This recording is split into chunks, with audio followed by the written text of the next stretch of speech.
My name is Lydia, and until recently, I thought I knew my place in the world. I was a typical 29-year-old woman working as a graphic designer in a bustling city, juggling deadlines, coffee runs, and the occasional existential crisis. But everything changed one fateful afternoon when I received an unexpected call from a lawyer I had never met. The words "will reading" echoed in my mind like a distant bell tolling for a funeral I didn't know I was attending. I was summoned to the reading of my late father's will, a man I had spent years trying to reconnect with after he divorced my mother when I was just a child.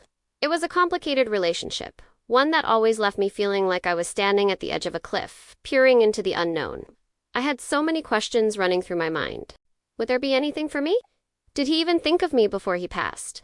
And, most importantly, how would my stepmother react to my presence? The day of the reading arrived, and as I entered the small, sunlit conference room, I felt a wave of anxiety wash over me. I had barely spoken to my father in years, and yet here I was, surrounded by the remnants of his life. My stepmother, a woman I had known only through the occasional awkward family gathering, sat at the table, her eyes cold and unwelcoming. It was hard to ignore the tension in the room. I could practically taste it. I took a seat, trying to suppress the rapid heartbeat that felt like a drum roll heralding some impending doom. The lawyer, Mr. Harris, shuffled through a stack of papers, and I wondered if he could sense the weight of the moment. "Thank you for coming, everyone," he began, his voice steady yet somber. "We are here today to honor the last wishes of Charles Green." I swallowed hard, fighting back the swirl of emotions rising within me. The truth was, I had been desperately hoping for a chance to reconnect with my father, even in death. But the moment I laid eyes on my stepmother, I felt that hope begin to wither. As Mr. Harris continued, he outlined various bequests, most of which were directed toward my stepmother and her two children, my half-siblings. Each mention of their names felt like a dagger in my heart. I fought to maintain my composure, but with every passing moment, I felt more and more like an outsider in a room filled with strangers. Then came the moment I had been both dreading and anticipating. Mr. Harris hesitated, looking down at the final page of the will. My heart raced. "And now, the bequest for Lydia Green," he announced, and my breath caught in my throat. I could feel my stepmother's gaze piercing through me, her expression a mixture of disbelief and disdain. "Charles Green has left you." The pause felt like an eternity, stretching out as I held my breath, waiting to hear what my father had chosen to leave me. "A small trust fund, which will be made available to you upon your 30th birthday." I blinked, my mind racing. A trust fund. I had expected nothing, yet this was more than I could have imagined. But then my stepmother spoke, her voice sharp and cutting through the tense atmosphere. "What does she need with that? She's not blood." It was a simple statement, yet it pierced through me like an arrow.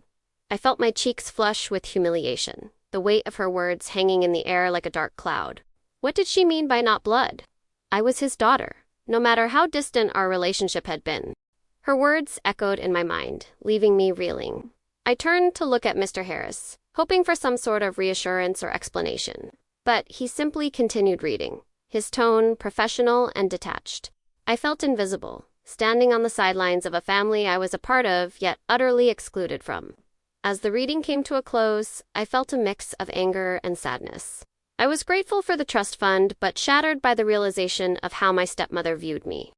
The tension hung in the air like a heavy fog as I left the conference room, the finality of the situation sinking in.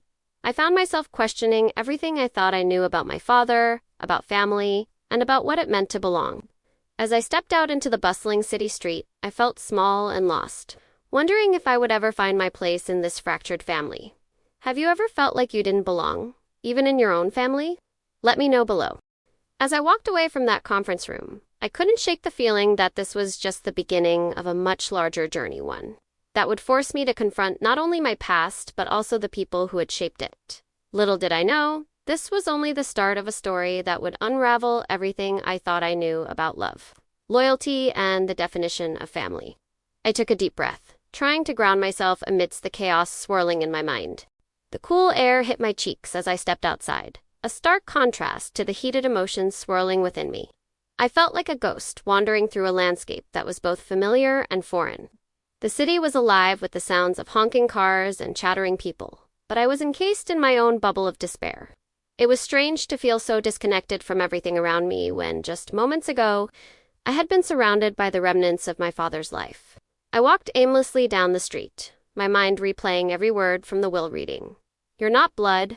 It echoed in my head like a haunting refrain, and I couldn't shake the weight of those words. My stepmother's voice dripped with disdain, and I realized that my father's death had not only stripped me of him, but had also exposed the fragile nature of the family ties I thought were solid. I felt like an outsider in a story I had been a part of since childhood, and now I was left to navigate the fallout alone. I paused at a nearby park, seeking solace among the vibrant autumn leaves that danced in the breeze. The colors were breathtaking, but they felt like a cruel reminder of the beauty that existed outside my turmoil. I sat on a bench, pulling my knees to my chest, staring at the ground. The world continued to move around me, oblivious to my inner turmoil. I pulled out my phone, scrolling through social media, but even the digital connections felt hollow. Everyone seemed to be living their best lives, while I was grappling with a reality that felt increasingly surreal. As the sun dipped lower in the sky, casting long shadows over the park, I felt a familiar urge to reach out to my mother. She had passed away when I was young, but I often found myself talking to her, as if her spirit could somehow hear me. "Mom, what do I do?" I whispered into the fading light. I wished for her guidance, her comforting presence. But all I had were memories, flickering like candlelight in the dark corners of my mind. I thought about how different things would have been if she were still alive. Would she have fought for me? Would she have stood by my side, defending my right to be acknowledged as part of this family? I decided to head home, needing the warmth of familiarity. But as I walked through the door, the echo of that will reading lingered in the back of my mind. The house felt too quiet, the walls too close. I had shared this space with my father for years, but now it felt like a mausoleum, a place where memories were frozen in time. I dropped my bag by the door and made my way to the kitchen, hoping to find some comfort in food. As I rummaged through the fridge, I could almost hear my dad's voice, joking about my unhealthy snacking habits. It made me smile for a brief moment, but that smile faded quickly, replaced by the gnawing emptiness in my chest. I needed to confront my stepmother, to understand why she had felt the need to belittle me at such a vulnerable moment. Was it simply her grief manifesting in cruelty, or was there something deeper at play? I had never had a close relationship with her, but I had hoped that in the wake of my father's passing, we could find some common ground. I picked up my phone, contemplating calling her, but I hesitated. What could I possibly say? "Hey, I just wanted to check in after you dismissed me as if I were a stranger at the reading of my father's will." It sounded ridiculous, and I couldn't imagine it ending well. Instead, I decided to give myself some time to breathe, to process. I poured a cup of tea and settled on the couch, attempting to distract myself with a movie. But even the screen couldn't hold my attention. My thoughts spiraled back to the conference room, to the cold stares of my stepmother and the lawyer, who had shuffled through the pages like they were shuffling a deck of cards. I felt like a pawn in someone else's game, and it was infuriating. Days turned into weeks, and I immersed myself in work, throwing myself into my projects to escape the heaviness of my reality. But the echo of that day lingered, like a shadow that refused to fade. My colleagues noticed my distraction, my lack of enthusiasm, and I tried to brush it off. Just a lot on my plate, I would say. But inside, I was unraveling. Then, one evening, as I sat at my desk, a message popped up on my phone. It was from my stepmother, asking if we could meet. My heart raced. Part of me wanted to ignore her request, to keep my distance from the woman who had so casually dismissed my existence. But another part of me was curious. What did she want to say? Did she even realize the impact of her words? After a restless night, I agreed to meet her for coffee. It felt like stepping into the unknown, and I had no idea what to expect. As I walked into the cafe, I felt a knot in my stomach. Would she apologize? Would she double down on her disdain? I took a deep breath and looked for her in the crowd, my heart pounding like a drum. I spotted her at a corner table, her expression unreadable. As I approached, I couldn't help but feel the weight of all that had transpired. This was my chance to confront the woman who had tried to erase me from my father's legacy. I sat down, my palms sweaty, and waited for her to speak first. I knew this meeting would be pivotal, one that could either lead to some understanding or push us further apart. What would she say? Would the truth finally come out? I took a seat, my heart racing as I tried to read her face. The light from the window fell softly on her features, casting a glow that somehow made her look both inviting and intimidating. She had always been a striking woman, with sharp cheekbones and a demeanor that commanded attention. But today, there was something different about her perhaps. It was the way she fiddled with her coffee cup, or the slight tremor in her hand as she lifted it to her lips. It was a subtle crack in the armor I had grown to resent. "Thanks for meeting me," she said, her voice surprisingly soft, almost tentative. It felt strange to hear her say those words. I had expected a more assertive approach, a reiteration of the coldness that had characterized our past interactions. Instead, she seemed almost vulnerable. "Sure," I replied, trying to keep my tone neutral. "You wanted to talk." She took a deep breath, her eyes darting around the cafe, avoiding mine. "I know things have been complicated between us." The word complicated felt like an understatement, but I held my tongue, unsure of where this conversation was headed. "I never meant for it to be this way," she continued, finally looking me in the eyes. "When your father passed, I was devastated. And then there was the will reading, and I was trying to protect what was left of our family." I felt a mix of anger and pity. Protect what? The family she had built by pushing me aside? "Protecting your family or protecting your interests?" I asked, unable to suppress the bitterness in my voice. Her expression shifted, and I could see her defenses rise. "It's not that simple," she said. "You have to understand, I was married to your father for years. He and I had a life together, and I felt like I was losing everything." "And what about me?" I shot back. "I lost him too. I lost my father, my connection to him, and you made it clear I didn't belong." I know," she said, her voice trembling slightly. "But you have to understand, I wasn't ready for that. I wasn't ready to have to share him even in death. I didn't want to feel like I was being replaced." The truth hit me like a wave. It wasn't just about the money or the estate, it was about loss. She had experienced her own grief, and yet, so had I. "I didn't choose to be the daughter he left behind," I said softly. "I was just trying to find my place." Her gaze softened, and for a moment it felt like the walls between us were starting to come down. "I didn't know how to respond to that," she admitted. "I've spent so long feeling threatened by your existence, and I let that cloud my judgment." I leaned back in my chair, absorbing her words. It was a start, a small crack in the cold facade she had maintained for so long. "So, what now?" I asked, curiosity lacing my voice. "Are you going to apologize? Are we going to try to figure this out?" She hesitated, her fingers tracing the rim of her cup. "I don't know if an apology would fix things, but I want to try. I want to understand you, and I want you to understand me." The sincerity in her voice surprised me.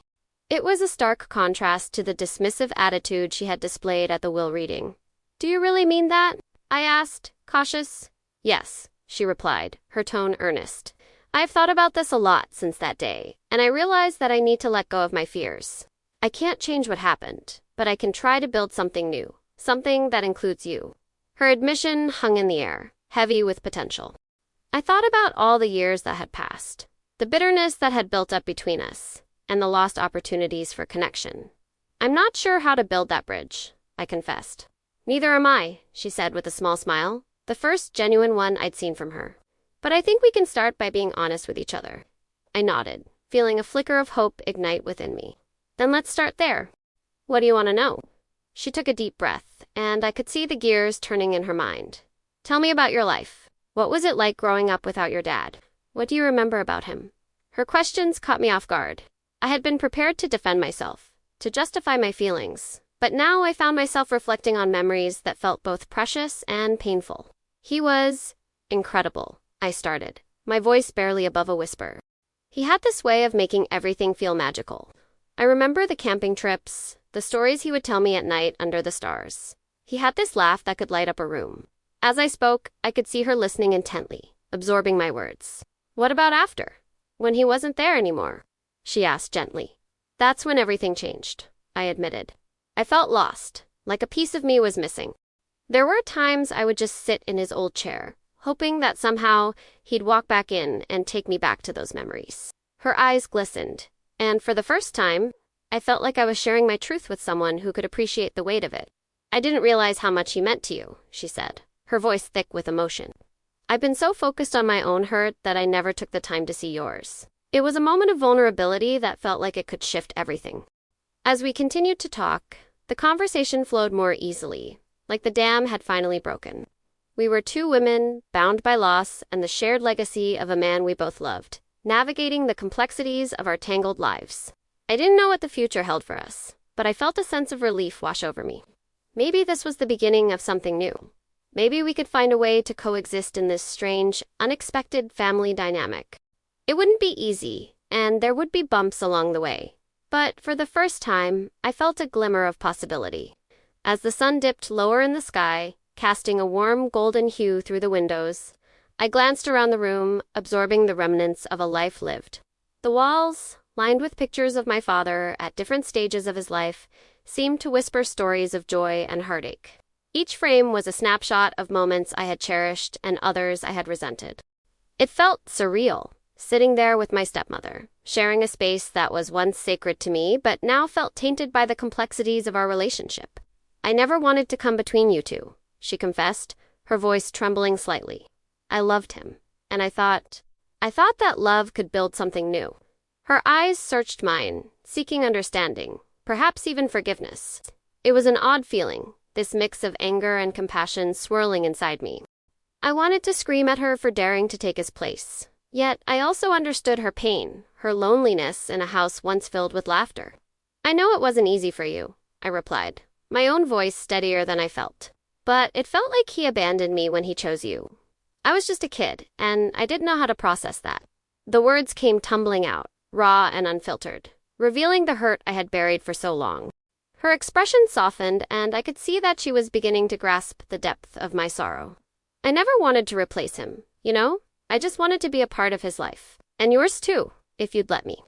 The sincerity in her tone was undeniable, and I found myself torn between my long-held resentment and the hope of a new connection. We talked for hours, delving into memories both happy and painful. The more we shared, the more I realized that we were both just women trying to navigate this unpredictable terrain of love and loss. I began to see her not just as my stepmother, the woman who took my father from me, but as someone who had also experienced grief and longing. In a way, we were both victims of circumstance, and maybe, just maybe, we could find a way to support one another. The conversation eventually drifted to the will and the upcoming reading. My heart sank at the thought. The very idea of it felt like a cruel twist of fate. I had been dreading that moment since the day my father passed, and now it loomed closer than ever. I could feel the weight of uncertainty pressing down on me. Would I be left with nothing? Would I be cast aside, like my stepmother had suggested in that awful moment? "We'll get through this together," she assured me, her hand resting on mine, a gesture of solidarity. "Whatever happens, you're still a part of this family." Her words were a balm to my frayed emotions, but I couldn't shake the lingering fear that they might not hold true in the end. The days leading up to the will reading were a blur. I found myself oscillating between anxiety and dread, replaying the possibilities in my mind. What if my father had left everything to her? What if I was left with nothing but memories and bitterness? I had come to terms with the fact that I might not have a relationship with my stepmother, but the thought of losing my father's legacy felt unbearable. As the date approached, I confided in my closest friends, seeking their advice and support. "You have every right to be there," one of them said firmly. "This is about your dad, too. Don't let her intimidate you." Their encouragement bolstered my resolve, and I reminded myself that I wasn't just fighting for material possessions. I was fighting for my father's memory and the love we shared. Finally, the day arrived. The sun was unusually bright, piercing through the clouds as if to mock the heaviness in my heart. I dressed carefully, choosing a simple black dress that felt both appropriate and somber. As I caught my reflection in the mirror, I felt a sense of determination wash over me. This was not just about the will. It was about reclaiming a part of my identity. I was more than just my father's daughter. I was a woman with her own story, one that deserved to be acknowledged. Walking into the law office, I felt a wave of nausea hit me. The smell of polished wood and faint cologne filled the air, and I spotted my stepmother sitting in the waiting area. She looked elegant, yet tense, her hands clasped tightly in her lap. I took a deep breath and approached her. "Are you ready?" I asked, my voice steadier than I felt. She nodded, but I could see the uncertainty in her eyes. For a moment, we stood there, two women on the precipice of an emotional earthquake. I felt a strange sense of camaraderie with her, as if we were both about to face the unknown together. We were led into a small conference room where a tall, stern-looking lawyer awaited us. The air was thick with tension, and I could feel my heart racing as he began to explain the process. "Thank you for being here today," he began, adjusting his glasses. "We are here to honor the last wishes of Mr. Anderson." His words felt like a punch to the gut, and I braced myself for what was to come. The lawyer laid out the documents, and as he began reading through them, I felt a strange mixture of hope and dread swirling within me. Would I find solace in his words, or would they tear apart what little peace I had managed to find? I couldn't help but glance at my stepmother, who looked as anxious as I felt. In that moment, I realized we were both waiting for the same verdict, both hoping for a sign that we were still connected to the man we loved. The lawyer's voice echoed around the room, and I clung to every word, praying for a glimpse of what lay ahead. As the lawyer's voice droned on, I forced myself to focus, tuning out the erratic rhythm of my heartbeat.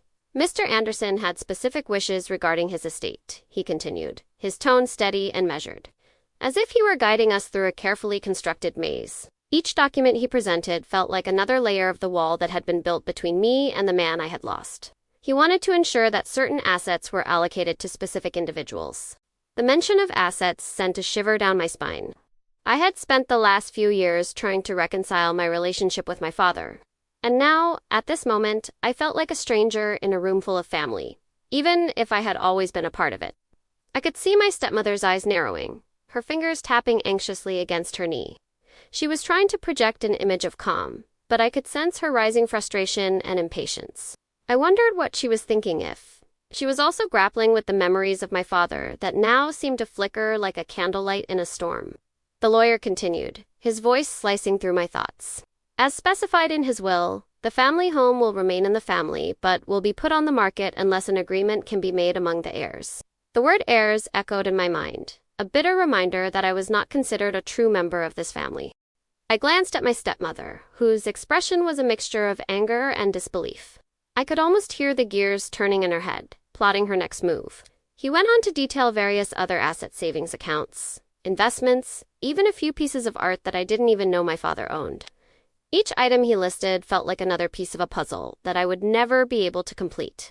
My father had lived a life rich with experiences and memories, and here I was, grappling with the remnants of his existence, trying to decipher what was left behind for me. When he finally reached the part about personal belongings, my heart skipped a beat. Mr. Anderson specifically wished for certain personal effects to be distributed among his loved ones. I leaned forward, anticipation surging through me. This was it, the moment I had been waiting for. What was left for me? Would I receive something that connected me to him? Something that would make me feel less like an outsider? His favorite guitar will go to his brother, the lawyer stated flatly. The vintage watch he wore on special occasions will be given to his son. My stomach dropped. My father had loved that guitar. He had strummed it during late-night jam sessions, filling our home with music and laughter. I remembered watching him play and feeling an overwhelming sense of pride, knowing that he was a part of something beautiful. But I had never once thought about the watch, and hearing it go to my half-brother stung. The lawyer's voice droned on, but my mind was racing. I felt the walls of the room closing in around me, and I struggled to breathe as he listed more items that would not come to me. Finally, Mr. Anderson wished for his remaining belongings to be divided among his immediate family, with the exception of items he specifically mentioned. I felt as if I were standing on a precipice, teetering at the edge of something dark and uncertain. My father had always said that family meant everything, yet here I was, feeling more like an intruder than ever before. I could hear my stepmother's sharp intake of breath as the lawyer continued. Now, there's one final document I need to present to you. He pulled out a single page, its edges crisp and pristine, as if it had been waiting to be revealed. This is the last page of the will, and it contains a message from Mr. Anderson. My heart raced as I leaned closer, desperate to grasp whatever crumbs of affection or insight might be hidden within those words. Mr. Anderson wrote this specifically for you, Miss Anderson. The lawyer's eyes met mine, and in that brief moment, I felt a flicker of hope, as if perhaps my father had left me something personal. I took a deep breath, my palms sweaty as I tried to steady myself. He cleared his throat and began to read. To my beloved daughter, I want you to know that you have always been in my heart. I may not have been perfect, and our relationship has had its ups and downs, but you were the light of my life. I hope you can find a way to forgive me for not always being there. Tears stung my eyes as I listened, the weight of his words crashing over me like waves against a rocky shore. I had never expected such warmth from him, especially after the tumultuous years we had spent tiptoeing around each other. My breath caught in my throat as he continued. Please remember that family is not just about blood. It's about love, connection, and the memories we create together. I am sorry for any pain I caused you, and I hope you can carry my love with you always." The lawyer paused, allowing the words to sink in. I felt the floodgates open, and with it, a rush of emotions I had buried for far too long. My father's love had always been there, hidden beneath the surface of our complicated relationship. And now, it felt tangible, almost like a thread connecting us even in his absence. It was a bittersweet reminder of all that could have been, and I found myself struggling to hold back the tears.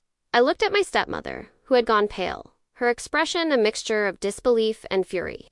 She had thought that she would be the one to inherit everything, to claim the remnants of my father's life for herself.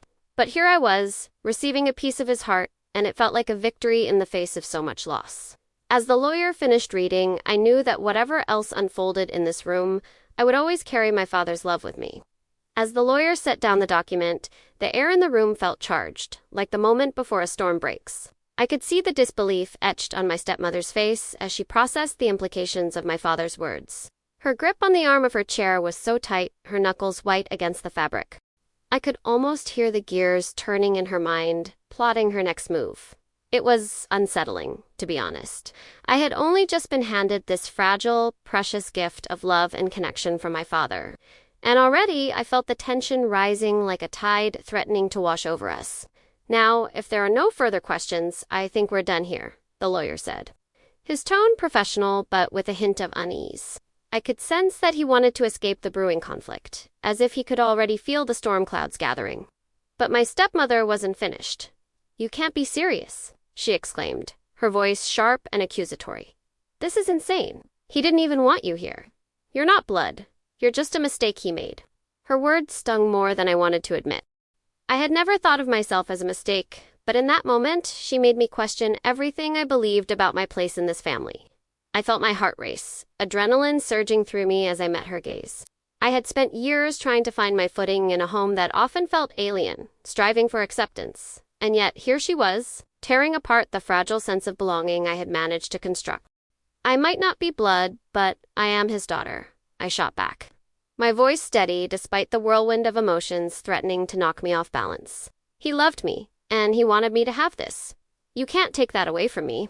The words hung in the air like a challenge, and for a moment, I thought I saw a flicker of uncertainty in her eyes. But it was gone as quickly as it had appeared, replaced by a cold, calculating resolve. "Love, is that what you call it? He barely acknowledged you in life, and now you think you can waltz in and take what's rightfully mine." I felt my chest tighten. How could she be so blind to the truth? I had always known my father's love was complicated, twisted up in the conflicts that defined our relationship, but it was real.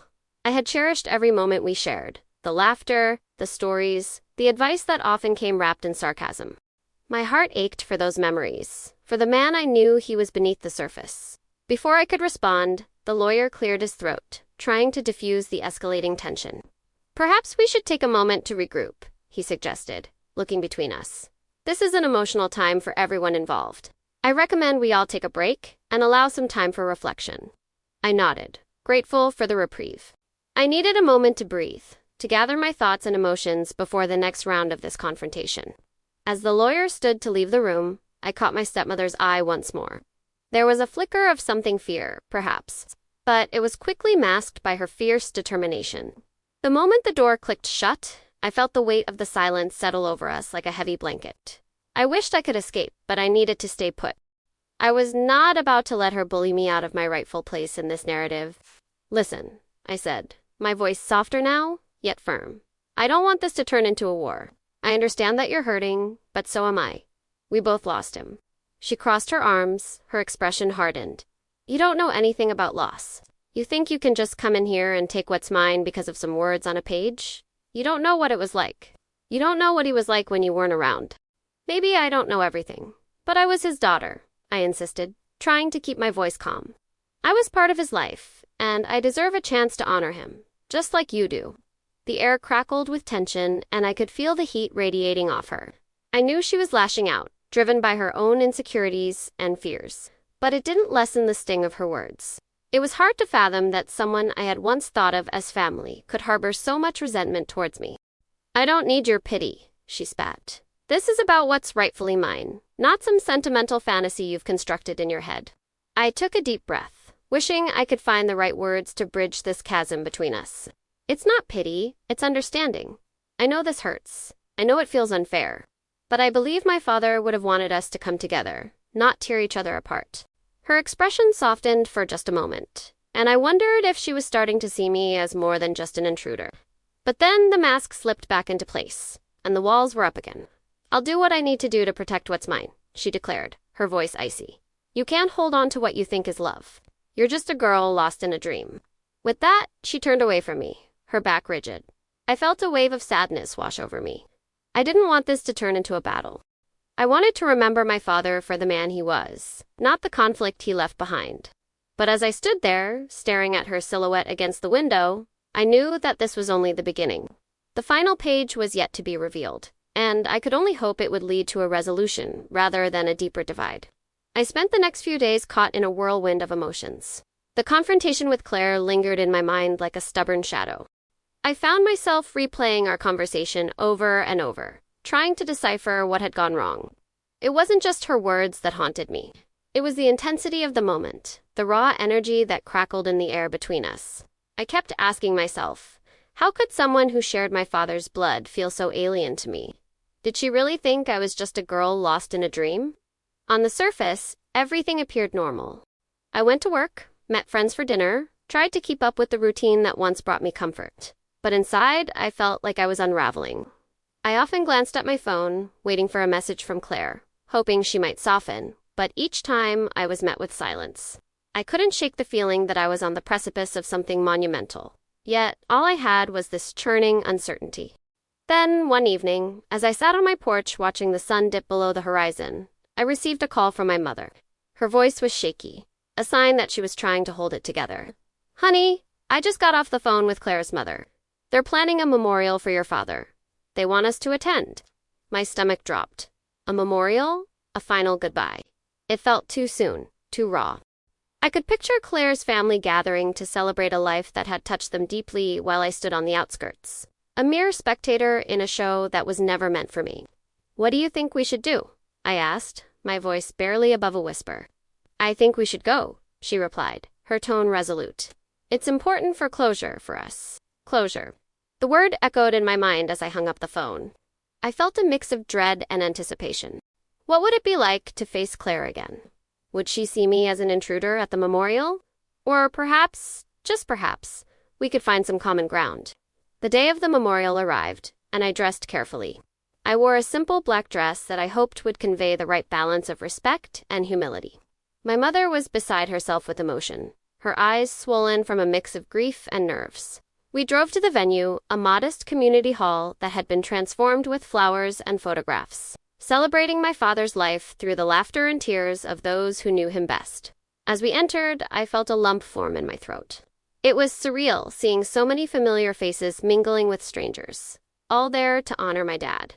I caught sight of Claire across the room, her expression unreadable as she stood with her mother. I hesitated for a moment, heart racing, before I steeled myself and walked towards her. "Claire," I said softly, trying to find the right words. She turned, and for a split second, her mask faltered. "You came," she said, her voice almost a whisper. "I wouldn't miss it," I replied, hoping my sincerity pierced the tension. "I know this is hard for both of us. I want to remember him together." Her gaze flickered between anger and sadness, and I could see the struggle within her. "What do you want from me?" she finally asked, frustration evident in her voice. "I want to understand," I admitted. "To figure out what he meant to both of us. I want to remember him, not just as a father, but as a person who brought people together." Claire's shoulders slumped slightly, and I hoped that my words had struck a chord. "It's complicated," she said, her defenses lowering just a fraction. "I get it," I replied, trying to keep my tone gentle. "But maybe this could be a step towards something better. We could share stories, find common ground. What do you think?" I waited for her response, anxiety coursing through me. Would she brush me off again? Would she reject the olive branch I was extending? The memorial began, and as people shared their memories of my father, I felt a warmth spread through the room. Laughter mingled with tears, and I couldn't help but smile at the stories of his quirky sense of humor, his generosity, and the way he made every moment feel special. I glanced at Claire, who was now visibly moved, her eyes glistening with unshed tears. As the speeches continued, I noticed Claire standing alone, a few steps away from her family. There was a flicker of vulnerability in her posture, a reminder that beneath her tough exterior, she was mourning too. I took a breath, my heart racing, and approached her again. "Can we talk?" I asked, my voice low so that only she could hear. She hesitated, but then nodded. We stepped outside, the cool evening air a welcome relief from the charged atmosphere inside. "I didn't want you here," she admitted, looking down at her feet. "I thought you would just be a reminder of everything I've lost. I'm not trying to replace anyone," I said earnestly. "I just want to honor him, just like you do. I want to understand how we both fit into this picture." She looked up, finally meeting my gaze. "What if we can't?" "Then we try again tomorrow," I replied. "We take it one step at a time. But I believe it's worth trying, don't you?" For the first time, I saw a flicker of hope in her eyes. I guess it could be. But it's going to be hard. Can you handle that?" "Absolutely," I said, feeling a spark of connection forming. "What about you? Are you willing to try?" Her shoulders relaxed a little more, and the tiniest hint of a smile crossed her lips. "Maybe, we'll see." As we stood there, the weight of our shared loss hung heavy in the air, but so did the possibility of something new. I couldn't help but wonder, is it possible to heal together, despite our differences? Let me know your thoughts below. The days following the will reading felt like an emotional roller coaster. Every time I closed my eyes, I was transported back to that room, the tension palpable, the unspoken words echoing in my mind. My stepmother's eyes were a mirror, reflecting the pain we both carried, and the flicker of hope I'd seen in her gaze lingered with me, even as I navigated my daily life. I found myself replaying the moments we shared, the fragile truce we seemed to be forging. It was as if we were standing on a precipice, each of us afraid to take a step forward, yet aware that the other was tentatively reaching out. I began to think about how much I had avoided her in the past, how I let resentment cloud my judgment. After all, she was grieving too. I was reminded of the times I'd been wrapped in my own grief, the isolation it brought. I realized we were both just trying to find our way through a maze of loss. In the weeks that followed, I made it a point to reach out to her. Small gestures, at first text messages asking how she was doing, offering to drop by with groceries or just to talk. I remember the first time she accepted my invitation. I was nervous, pacing in my kitchen, wondering if I was pushing too hard or too fast. But when she arrived, a soft smile on her face and a plate of cookies in hand, I felt a wave of relief wash over me. "Just a little something," she said shyly, looking as if she had prepared for a big event.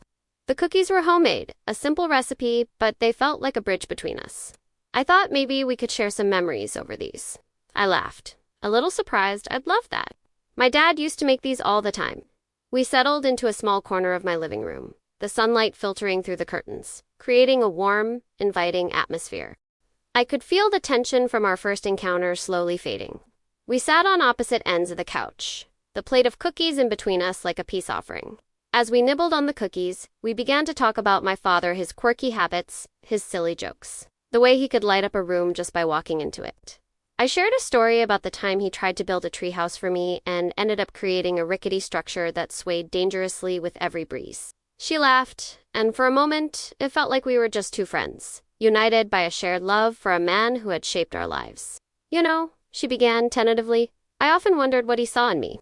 He always had this ability to make people feel special, even when things were tough. I think that's why it hurts so much to lose him." I nodded, a lump forming in my throat. He had that gift. I think it was part of what made him such a great dad. He cared about everyone around him. Her eyes glistened with unshed tears.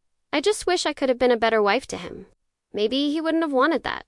He loved you the way you were," I replied. I realized then how much we both wanted to feel connected to him, to somehow honor his memory in this new reality that felt so foreign. In the weeks that followed, our conversations grew deeper. We began to share not just memories of my dad, but also our fears and hopes for the future. The stepmother I had viewed with suspicion became a person in her own right, with dreams and struggles that mirrored my own. I found myself wanting to know her better, to understand the life she had shared with my father. Slowly, we began to build something between us, not a replacement for what had been lost, but a new relationship based on respect and empathy. I even began to see her as a source of strength. She was resilient, navigating her grief with a quiet dignity that inspired me.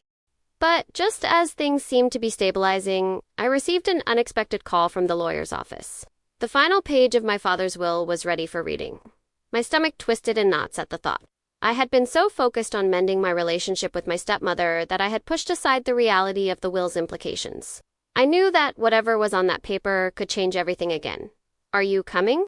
the lawyer asked, his voice steady but tinged with concern. I hesitated, glancing over at my stepmother, who was quietly sipping tea at the kitchen table. "Yes," I replied finally, my heart racing. "I'll be there."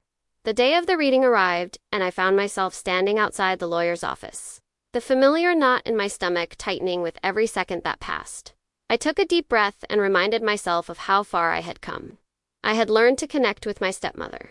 I had opened my heart to the possibility of a new family dynamic.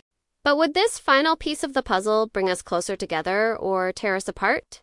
As we walked into the office, I could feel the air thicken with unspoken words. The lawyer greeted us with a somber nod, and I caught my stepmother's eye.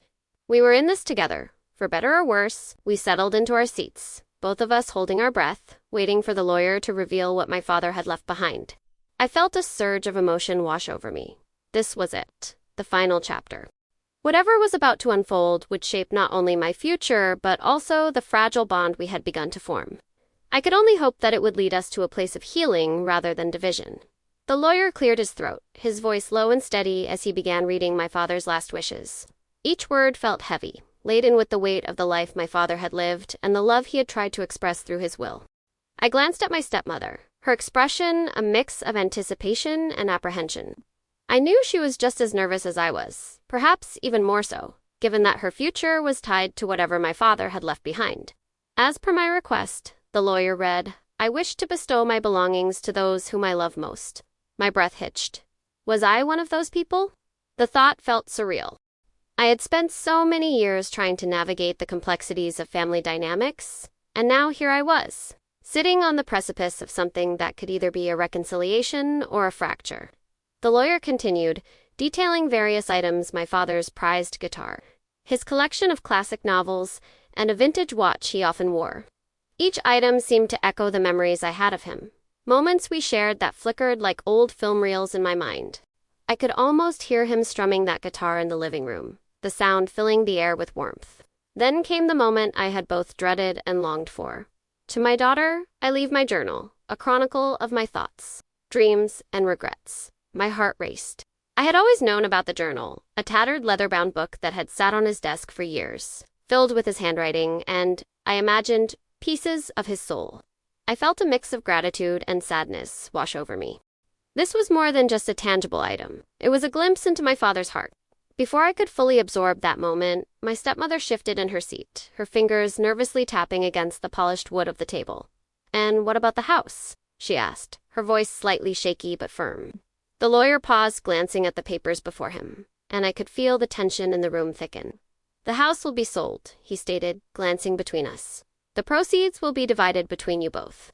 I could almost hear the collective sigh that escaped my stepmother's lips, a sound that reverberated with relief and uncertainty.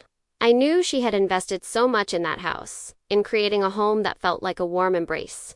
It was a place filled with memories of my father and the life they had built together.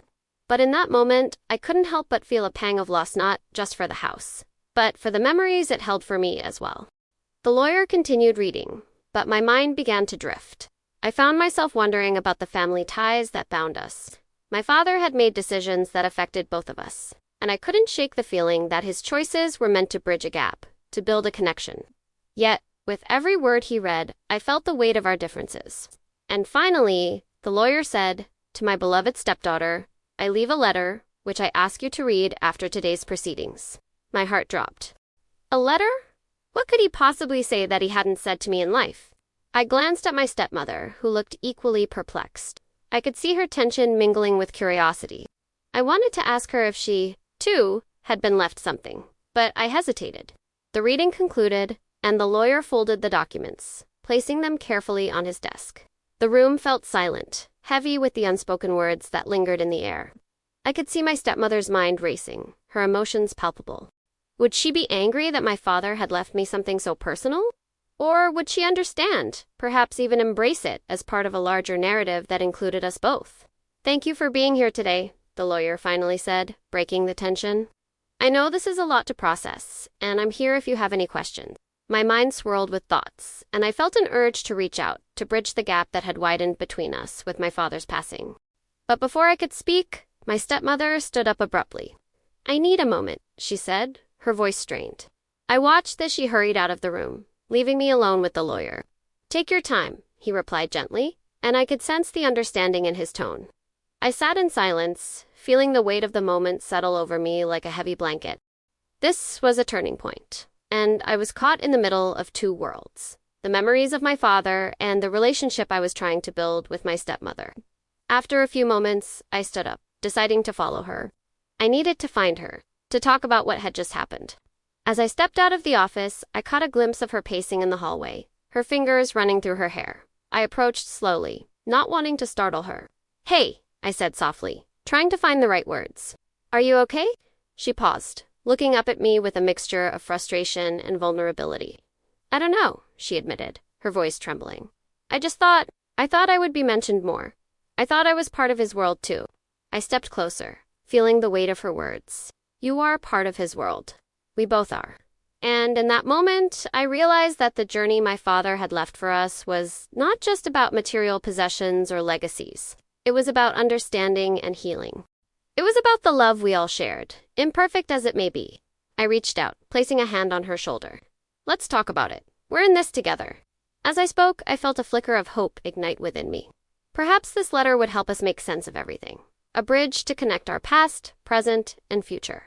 And as we stood there, two women navigating the complexities of grief and family, I knew we were on the verge of something transformative. I guided her back into the living room, the shadows of the evening creeping around us, wrapping us in an uncertain embrace. The atmosphere felt heavy, laden with unspoken words, and the ghost of my father's laughter echoing faintly in my mind. We took our seats, each clutching a letter, the ones that had come to define our relationship with him, and with each other. I could feel the tension in the air, like static before a storm. "Do you remember the stories he used to tell?" I asked, trying to lighten the mood. "The ones about his childhood, how he would sneak out at night just to catch fireflies." She nodded, the corners of her lips lifting slightly. "Yeah, he had that old jar with holes punched in the lid. I remember running through the fields with him, catching them until my hands were full. Those nights felt magical, didn't they?" I smiled, getting lost in the memory. We were invincible. But the lightness in the air was fleeting, as a sudden thought crept in. What if those moments had been overshadowed by the heaviness of our present? I could feel the weight of what lay ahead pressing down on us, and the letter in my hand felt like a ticking clock counting down to something monumental. My eyes flicked to the envelope again. It was so simple, yet so heavy with meaning. "Are you ready to open it?" I asked cautiously, sensing the hesitation in the air.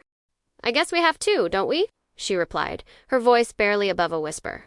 With trembling hands, I tore open the letter, the sound crisp in the quiet room. The paper felt cool against my fingertips as I unfolded it, revealing my father's neat handwriting. Each stroke felt like a bridge connecting us across time and space. I could almost hear his voice as I read the first line aloud. "My dearest girls."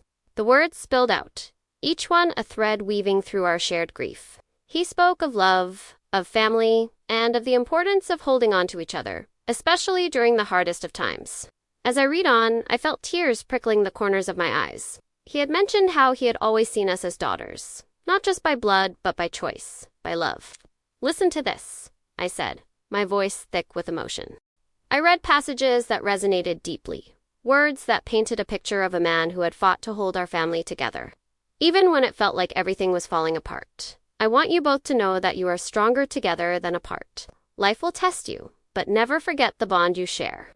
It is your greatest treasure." My stepmother's face softened as she listened. I glanced up to see her expression shift from frustration to something more vulnerable, more human. "He really believed that, didn't he?" she murmured, more to herself than to me. "Yes, he did. Even after everything." She trailed off, her voice breaking. "Even after everything," I confirmed, feeling the swell of emotion rise in my chest. The letter continued, but it wasn't just a farewell. It was a call to action. He urged us to support each other, to build on the legacy of love he had tried to create.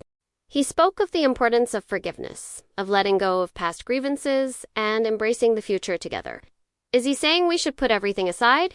My stepmother asked, a hint of disbelief in her tone. I paused, contemplating. Maybe he's suggesting we can't afford to hold on to old grudges. It's time to move forward, not just for him, but for us. A silence enveloped us as we processed his words. The room felt charged with possibility, and I sensed a shift in the air. The weight of the past seemed a little lighter, allowing space for hope to seep in. Maybe he's right, my stepmother said finally. Maybe we need to start fresh. I could see the resolve in her eyes, and it ignited something within me too. We could choose to redefine our relationship, one built on shared experiences rather than divisions. Let's honor him by building that bond, I suggested.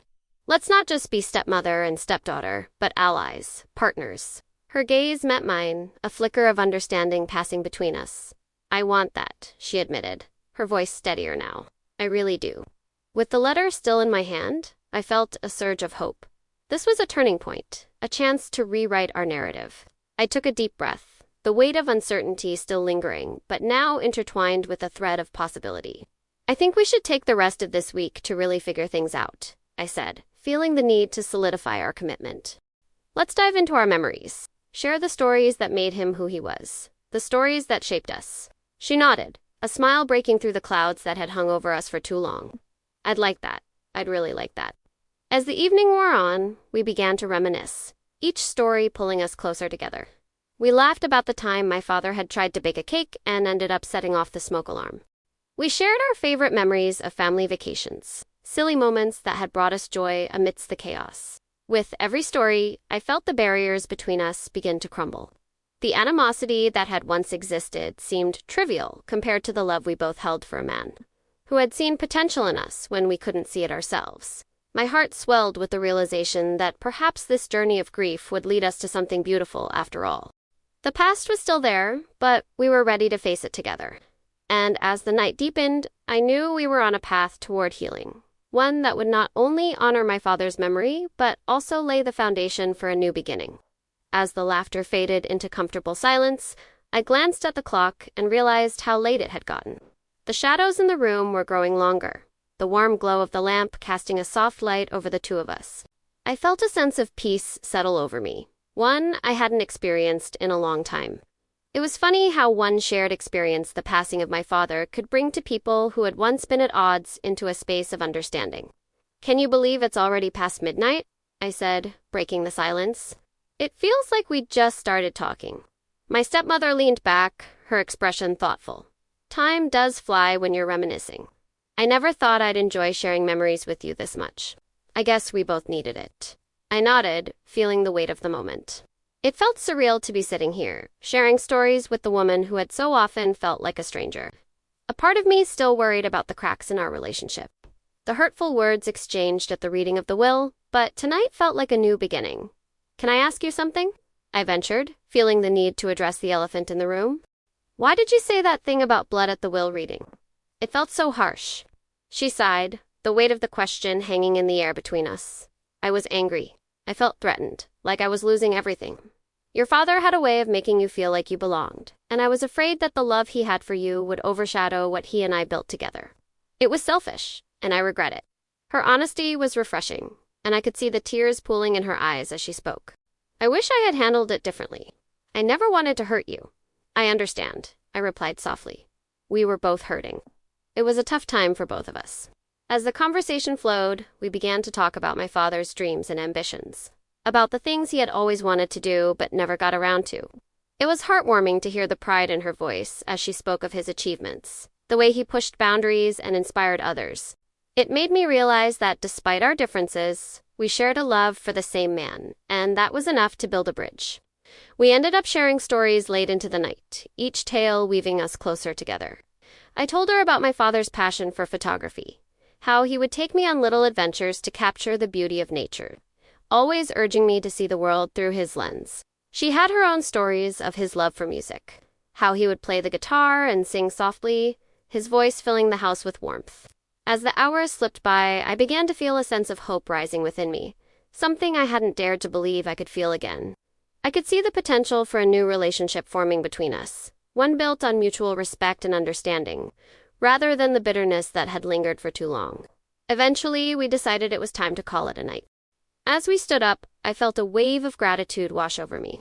"Thank you for tonight," I said sincerely. "I didn't expect to feel this way." She smiled, a genuine smile that reached her eyes. "Thank you for being open to it. I know it won't be easy, but I'm willing to try if you are." I nodded, feeling a renewed sense of determination. "I am. Let's take this one step at a time." As I walked to my room, I couldn't shake the feeling that things were shifting. For the first time, I felt like I could begin to heal. The weight of grief was still there, but it was lighter now, shared between us instead of carried alone. The next few days passed in a blur of activity. We began to sort through my father's belongings together, each item a reminder of the love he had poured into every corner of his life. We laughed and cried as we uncovered old photographs, books he had cherished, and mementos from our family trips. It felt cathartic, each item telling a story of a life well lived, a life that had touched both of us in different ways. One afternoon, as we sifted through a box of old letters, I came across a note written in my father's familiar scrawl. It was addressed to me, and my heart raced as I opened it. The words inside were filled with love and encouragement, a reminder of how much he believed in me. I felt tears prick my eyes as I read his words. It was as if he were speaking to me from beyond the grave, reassuring me that I was never alone. My stepmother watched me as I read, and I could see the emotion on her face as well. "He was always so proud of you," she said softly. "He told me so many times how much he believed in your potential."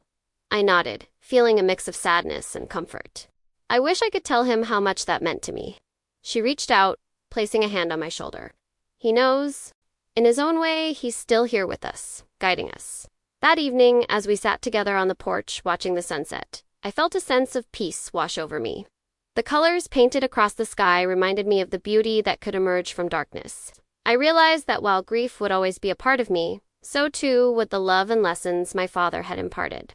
I turned to my stepmother, who was staring at the horizon, lost in thought. "I think I'm ready to face what comes next," I said, my voice steady.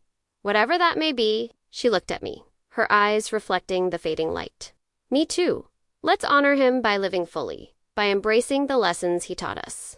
As we sat in silence, the air filled with hope. I knew we had embarked on a journey together, a journey of healing, of rediscovering love, and of creating new memories that would honor my father's legacy. The following days were a blur of emotions. I found myself oscillating between moments of clarity and waves of uncertainty. There were times I would wake up and feel a weight pressing down on my chest, reminding me of the void my father had left behind. Other times, a sense of purpose would fill me, like the warmth of sunlight after a cold rain. I knew I had to prepare for the final meeting with the lawyer, where everything would come full circle. The anticipation was a double-edged sword. I was eager to understand the last wishes my father had for me. Yet I dreaded the confrontation with my stepmother and the potential fallout. As I sat at my kitchen table one morning, sipping coffee, I couldn't shake the feeling that I was on the brink of a significant change. I watched the steam rise from my mug, and with each passing moment, I felt the urge to dive deeper into the life my father had envisioned for me. I pulled out my journal, the pages still fresh and waiting to be filled. I started writing down the things that mattered most to me. My goals, my dreams, my father's words of encouragement. I thought back to his unwavering belief in me, how he would always tell me to chase my passion with relentless enthusiasm. The day of the meeting arrived with an air of finality. I dressed carefully, wanting to feel grounded yet strong. I put on a simple but elegant dress, something my father would have appreciated. As I headed out, I glanced in the mirror one last time, reminding myself that I was more than just a daughter in mourning. I was a woman ready to claim her future. The lawyer's office was as intimidating as I remembered. It's dark, sterile, filled with the scent of polished wood and expensive leather. I took a deep breath as I entered, and there she was, my stepmother. Seated across from the lawyer's desk, her posture rigid and her expression unreadable. I could feel the tension in the air, a palpable force that threatened to suffocate me. "Thank you for coming," the lawyer said, his voice steady but kind. "I know this is a difficult time for both of you." I nodded, my heart racing.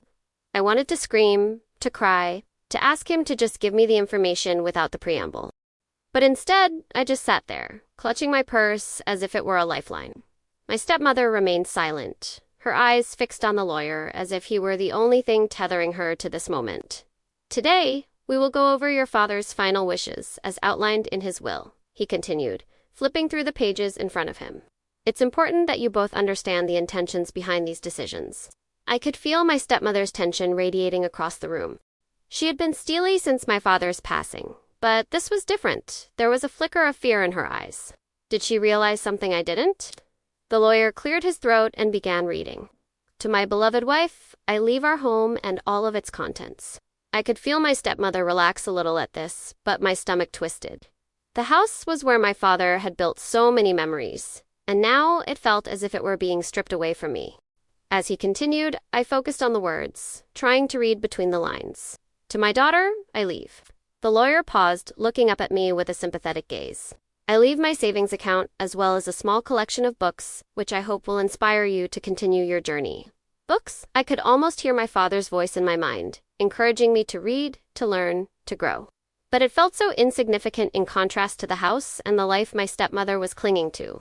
Is that all? My stepmother's voice broke through my thoughts, sharp and unforgiving. You're just going to leave her a few books and some money. She's not even blood. The words hung in the air like a heavy fog. I felt the heat rise to my cheeks. How could she say that?